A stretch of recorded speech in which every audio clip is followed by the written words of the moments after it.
প্রেগন্যান্সিতে fit থাকা খুবই প্রয়োজন, কিন্তু সবথেকে বড় প্রশ্ন আসে, কি যোগা করব না হাঁটবো, আর কখন করব। দেখুন, প্রত্যেক মহিলার প্রেগন্যান্সিটা আলাদা হয়, সেজন্য প্রেগন্যান্সিতে ওয়াক বা এক্সারসাইজ শুরু করার আগে আপনাকে ডক্টরের সাথে একবার কথা বলা খুবই প্রয়োজন। এখন আমরা জানবো যে প্রেগন্যান্সিতে কোন মাস থেকে যোগা বা এক্সারসাইজ করা যায়।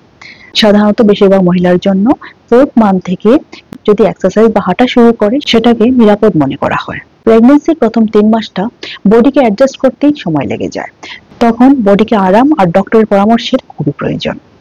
যদি আপনি আগের থেকে মানে প্রেগন্যান্সির আগের থেকে ওয়াক বা এক্সারসাইজ করেন, তবে ডক্টরের পরামর্শ নিয়ে আপনি প্রথম মাস থেকেও এক্সারসাইজ বা ওয়াক করতে পারেন।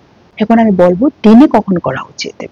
সকালে খুব তাড়াতাড়ি, যেমন 6টা থেকে 9টার মধ্যে যদি এক্সারসাইজ বা যোগা বা হালকা চলাফেরা করেন তবে সেটা খুবই ভালো হয়, কারণ তখন বডিটা ফ্রেশ থাকে আর বাইরের তাপমাত্রাটাও নরমাল থাকে।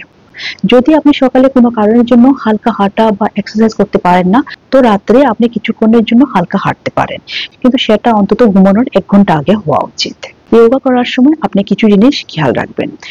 হালকা স্ট্রেচিং আর প্রেগন্যান্সি যোগা পোজ গুলো বেছে নেবেন। যেকোনো আপনি যোগা করেন বা এক্সারসাইজ করেন, আপনি খেয়াল রাখবেন পেটে যেন জোর না পড়ে। মেডিটেশন আর ব্রিদিং এক্সারসাইজটা বেশি করে করবেন, কারণ এটা স্ট্রেস কম করায়।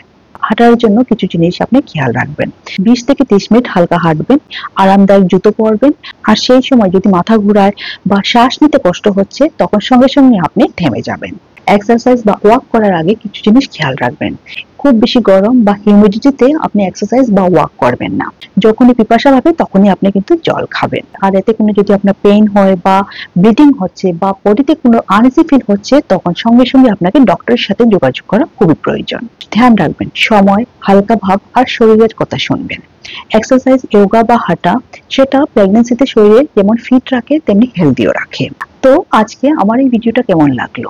যদি আপনার এটা হেল্পফুল লাগে তো প্লিজ ভিডিওটাকে লাইক করবেন, শেয়ার করবেন আর চ্যানেলটাকে সাবস্ক্রাইব করতে ভুলবেন না। যদি কোনো প্রশ্ন থাকে আপনি আমাকে কমেন্টে জানাবেন, আমি নিশ্চয়ই প্রশ্নের জবাব দেব।